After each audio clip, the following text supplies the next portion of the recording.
Listen up, content creators. Your personal safety, your platforms, your belongings is at risk. This is not a threat, it's just a heads up. The last week, some small-time creators have shared content about me and my past, thinking it's the right thing to do, which may be so, but it's not what they think it is. They are involving themselves in something very dark, something sinister, a world I've been trying to leave behind, but a world that keeps trying to pull me back in. These creators are being used in order to extort vehicles and cash from me. Now, Stuart Adams is known online as Shane Cuthbert, Oz Crime Guy, Narcissist Exposed, Autistic Reviewers, Brian J. Dumpling, Jonathan Livingston Seagull, and there's probably more out there, but it's an attempt to extort me for what he believes was an anonymous tip to Crime Stoppers by me over his attempts to coerce witnesses and pervert the course of justice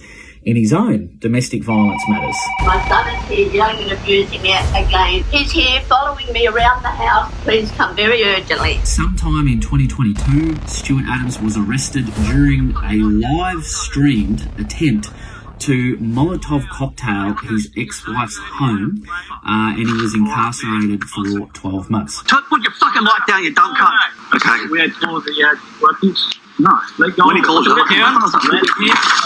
Fence. Hurry up. Pull. That's custody. Keep going. Hey, stop attacking. Stop. During this time, he made attempts from prison to have his witnesses coerced into changing their stories and pervert the course of justice. I was contacted by Sergeant Priestley from the high-risk domestic violence unit in Parramatta and asked to make a statement against him. And I was also asked to become the Crown witness in the trial, and I refused. But he believes I called Crime Stoppers and alerted police to what he was doing. Now, when he was released in 2023, he sought revenge. The original plan was to take me out fishing, get me drunk, have me fall, hit my head, and fed to the sharks. But he changed his mind and thought he would contact Current Affair instead. He figured that Current Affair would destroy or affect my life enough that it would set me back for 5 years and that I'd be able to bounce back and move on with life later. Problem was, Stuart Adams was an intravenous drug user, fresh out of prison, and needed cash. This is when the first of several extortion attempts took place. Stuart basically says, hey, you know what, you got a card. Basically says, give me the car and all of this goes away. On the day that Current Affair producers and reporters are due to arrive at his place, he says, look, time's running out. He suggests it's up to me to decide what I want him to tell them. You know, he says, okay, you were Australia's most out of control kid, referring to an episode in 1999. Australia's most evil husband, referring to the now deleted 2016 episode. And he suggests that, you know, he's got the power to decide what the next story is going to be. He's about to sit down with Current Affair, right? So Stuart tells them that I nominated myself for awards, that he never knew he was the director of Domestic Violence Anonymous, and that I had stolen his self-help content. None of this is true. The truth is, Stuart nominated me for awards in exchange for cash. It was his suggestion, not mine. Despite telling a Current Affair that he had no idea that he was the director of a charity, here he is in 2020 in a text to his lawyers claiming to be the secretary of Domestic Violence Anonymous. Now, in addition to this, he sent various emails to his son's school and law enforcement using the Domestic Violence Secretary's signature. He knew full well that he was a director. On his birthday, we're registered for DGR status, and it just confirms that he knows all about it, right? And this is 3 years before he goes to a Current Affair and makes up this bullshit story. But he's got the receipts. He's got these audio recordings of me confirming that he had no idea that he was the director of the charity. He says they occurred in 2023, but there's just one problem. That's not true. Either the recordings are real, but they predate 2020, they weren't made in 2023, in which case he's still lying about the date, or he's used recordings to train AI to make them. Something the police are going to have to investigate. He's even got a whole entire website dedicated to it. He's been working on this for 3 years. He's manipulated media, basically just spending all day, every day, making videos about me, content that's edited. Now, the day after he provided his interview to A Current Affair, his door was kicked in and his home was raided by the New South Wales Raptor Squad.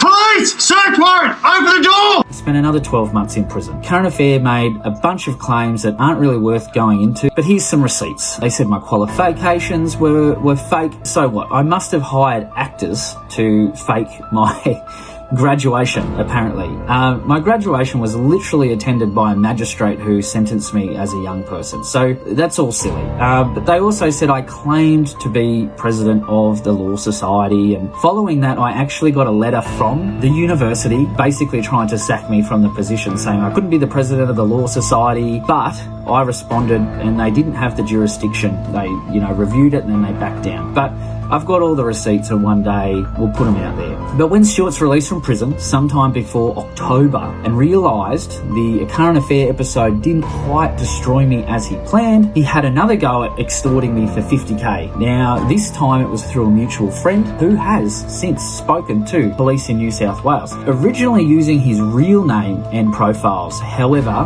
when the police became involved, he went underground. He changed his profile pictures, his name, and he became Shane Cuthbert and all the other various identities that he uses. Now, what people can see on the surface is a page committed to exposing me. However, there's more to it.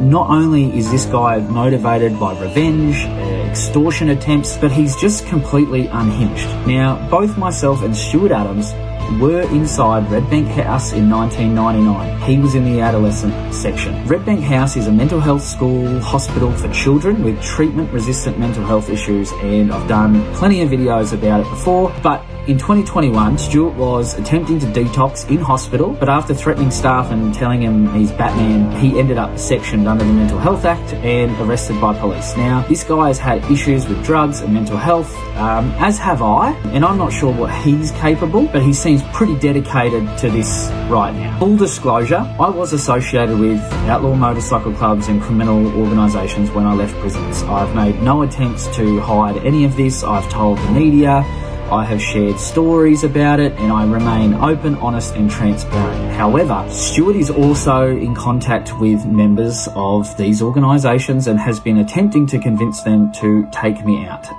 permanently. In October, during the state election, you didn't see me anywhere because police held very, very serious concerns for my safety. They didn't even want me showing up to vote in my own election. The ECQ was contacted and police sought some special condition to allow me to vote via phone. However, I refused, and so my attendance was organised, and a combination of marked vehicles, police and undercover officers from the Criminal Investigation Branch were tasked with maintaining a presence and protecting me while I voted. There's a lot that I can't say, but what I can say is this. In addition to both the New South Wales and Queensland police, the AFP, the Australian Criminal Intelligence Commission, the Law Enforcement Conduct Commission in New South Wales, and the cybercrime team in Queensland are all aware and investigating this in various capacities. I received correspondence from New South Wales detectives on Monday. They've been on holidays for 3 weeks, but they're back now, and Queensland detectives as well. There's a few people in the comments saying contact police. Trust me when I say the police are all over this, and at a fairly high level too. Literally lives are at risk. There's very serious underworld figures attempting to locate Stuart Adams and others sharing this content to find out what exists, where it exists, which places a lot of people at risk basically. But then there's the risk of police kicking down your door because they too want to seize your phone, laptops, computers as part of their investigation into this. They want to know what you have been sent and by whom. Are you speaking with Stuart Adams, or you might not know who it is, but Shane Cuthbert or the various other profiles he's created? This is why I say there's a risk to your personal safety, because look, whether or not you have your door kicked in by, I don't know, someone from the underworld or the police, it's likely that becoming an active participant in this vendetta, you will likely become a witness for the prosecution. And This will eventually make it to trial. Do you want people knocking on your door? Do you want police coming in and seizing things? If you have kids, do you want to take the stand in what I believe will be a highly publicised trial? Again, in a year or two from now. Like, when I ran for council, I had 2 current affair episodes. I was getting debated on Sky News. I had national media attention, and this, I think, potentially will be probably even bigger than that. So do you want to be a part of that? I think people think that they have been down the rabbit hole, but think again. They've only been down Stuart Adams' rabbit hole. They've only been down the rabbit hole and seen everything that Stuart Adams has provided them with. This goes further than I think anybody can possibly comprehend. This is not your typical online he said, she said feud. There's some very serious elements to it, and I think people deserve to be informed. A few weeks ago, I was contacted by detectives in relation to a bomb threat made to the Cairns courthouse. I was named as the person of interest. I was due in court that day. The prosecution withdrew the charges against me for this very reason, for the safety concerns that they have, not only for me, but others. I have detonated explosive devices in the past. I've got a very real history of doing those kinds of things. I've made videos about it. It's all been disclosed. It wasn't me, but no surprise, the tip-off come through the New South Wales Crime Stoppers. In New South Wales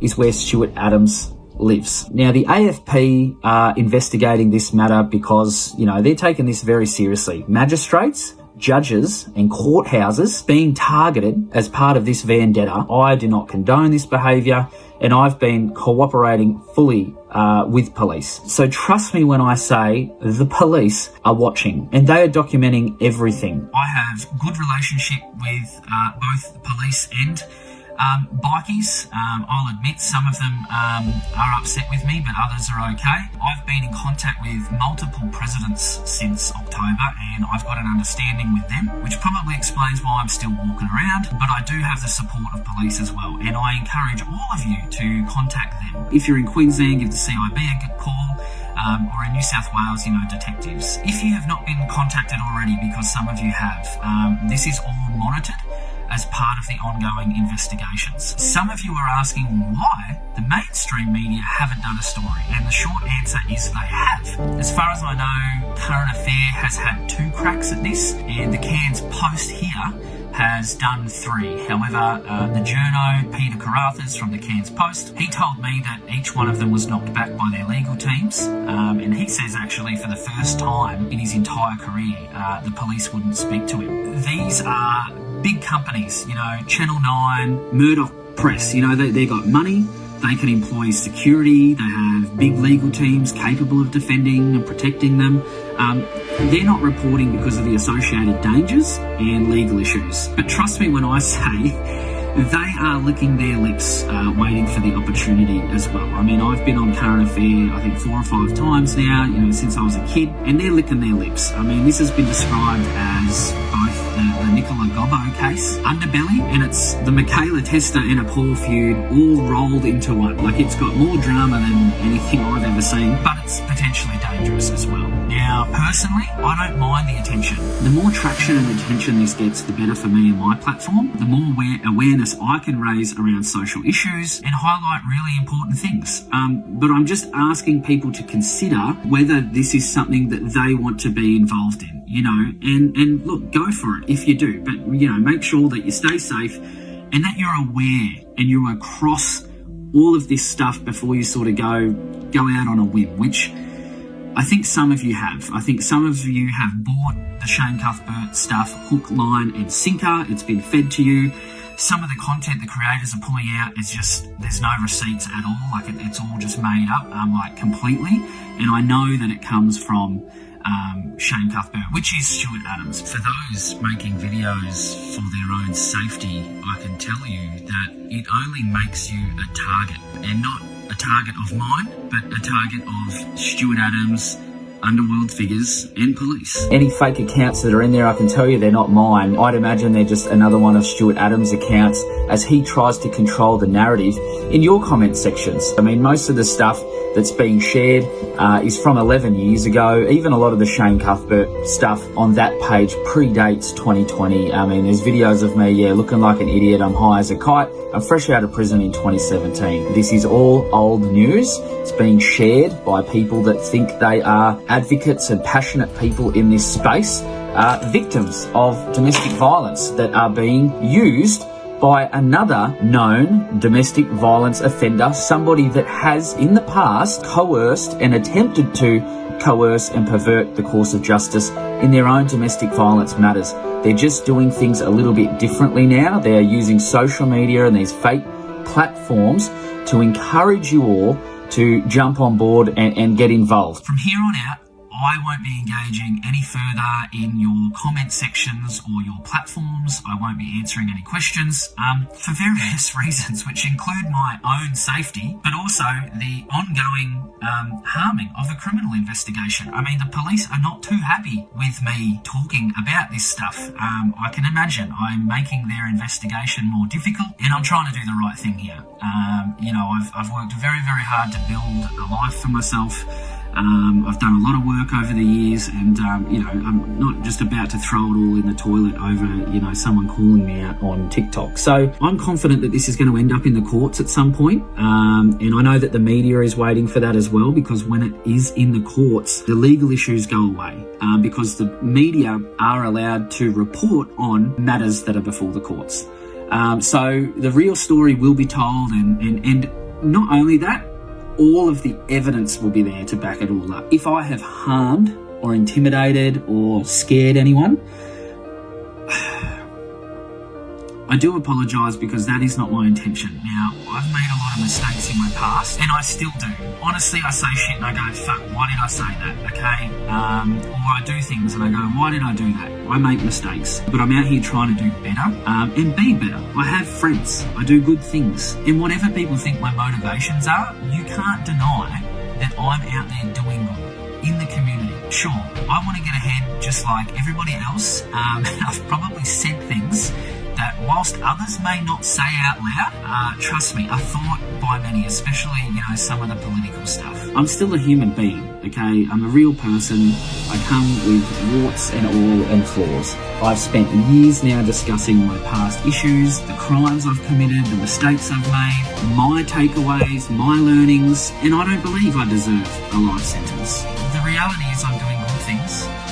There will always be people trying to bring me down because of my past. Some people think that's deserved. It may be these vendettas and people from my past, trying to bring me down. The reality is, this is not my first rodeo. I've been through this before, and I'm resilient. I'm going to keep going, but I just want to say, stay safe and take care of yourselves.